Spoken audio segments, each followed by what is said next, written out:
It's simply a matter of historical fact that the dominant intellectual culture of any particular society reflects the interest of the dominant group in that society.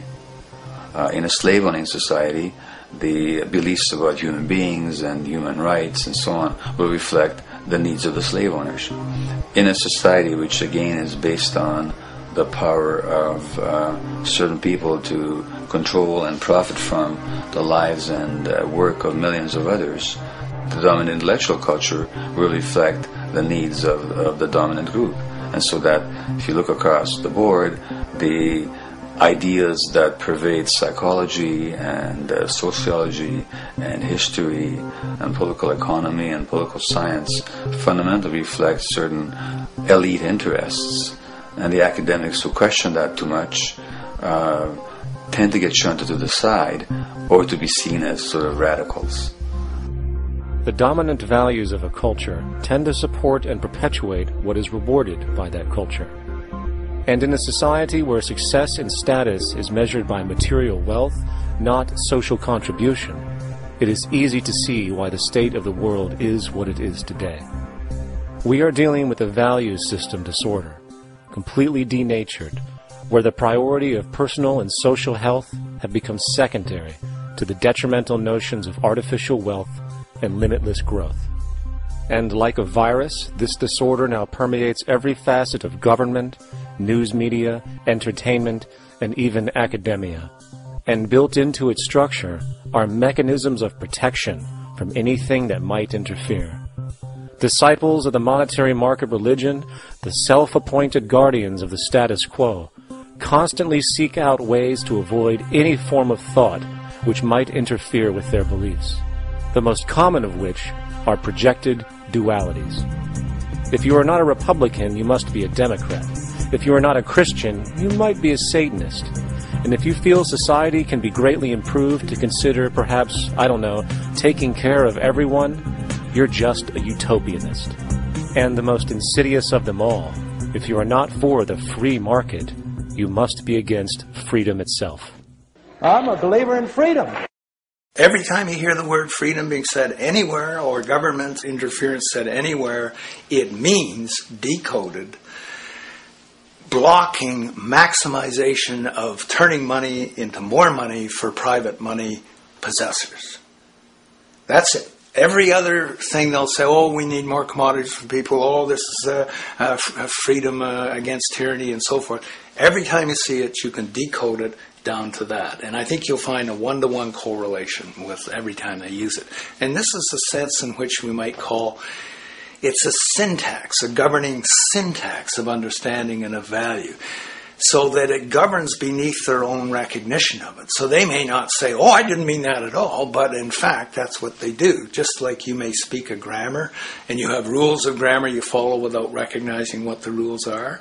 And so what we have is what I call the ruling value syntax that underlies this. So every time they use these words, government interference, lack of freedom, or progress, or development, you can decode them all to come back to mean that.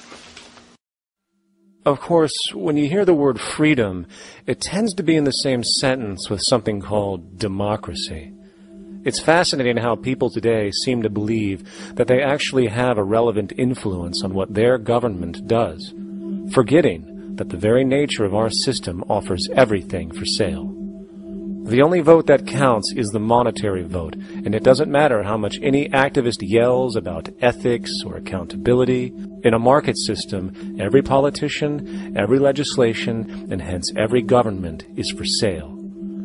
And even with the $20 trillion bank bailout starting in 2007, an amount of money which could have changed, say, the global energy infrastructure to fully renewable methods, instead going to a series of institutions that literally do nothing to help society, institutions that could be removed tomorrow with no recourse. The blind conditioning that politics and politicians exist for the public well-being still continues. The fact is, politics is a business, no different than any other in a market system, and they care about their self-interest before anything else. I don't really, honestly, deep down believe in political action. I think the system contracts and expands as it wants to. It accommodates these changes. I think the civil rights movement was an accommodation on the part of those who own the country. I think they see where their self-interest lies. They see a certain amount of freedom seems good, an illusion of liberty. Give these people a voting day every year so that they'll have the illusion of meaningless choice.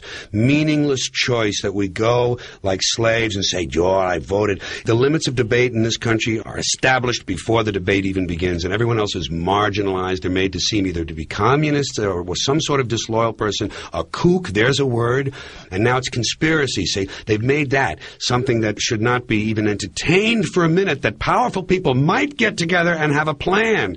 Doesn't happen. You're a kook. You're a conspiracy buff. And of all the mechanisms of defense of this system, there are two that repeatedly come up. The first is this idea that the system has been the cause of the material progress we have seen on this planet. Well, no. There are basically two root causes which have created the increased so-called wealth and population growth we see today. One, the exponential advancement of production technology, hence scientific ingenuity. And two, the initial discovery of abundant hydrocarbon energy, which is currently the foundation of the entire socioeconomic system. The free market, capitalist, monetary market system, whatever you want to call it, has done nothing but ride the wave of these advents with a distorted incentive system and a haphazard, grossly unequal method of utilizing and distributing those fruits. The second defense is a belligerent social bias generated from years of propaganda, which sees any other social system as a route to so-called tyranny, with various name-droppings of Stalin, Mao, Hitler, and the death tolls they generated. Well, as despotic as these men might have been, along with the societal approaches they perpetuated, when it comes to the game of death, when it comes to the systematic daily mass murder of human beings, nothing in history compares to what we have today. Famines throughout at least the last century of our history have not been caused by a lack of food. They've been caused by relative poverty. The economic resources were so inequitably distributed that the poor simply didn't have enough money with which to buy the food that would have been available if they could have afforded to pay for it. That would be an example of structural violence. Another example, in Africa and some other areas, but I'll particularly focus on Africa, tens of millions of people are dying of AIDS. Why are they dying?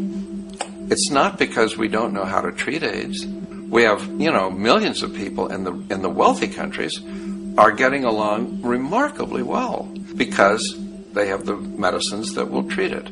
The people in Africa who are dying of AIDS are not dying because of the HIV virus. They're dying because they don't have the money with which to pay for the drugs that would keep them alive. Gandhi saw this. He said the deadliest form of violence is poverty. And that's absolutely right. Poverty kills far more people than all the wars in history, more people than all the murderers in history, more than all the suicides in history. Not only does structural violence kill more people than all the behavioral violence put together, structural violence is also the main cause of behavioral violence.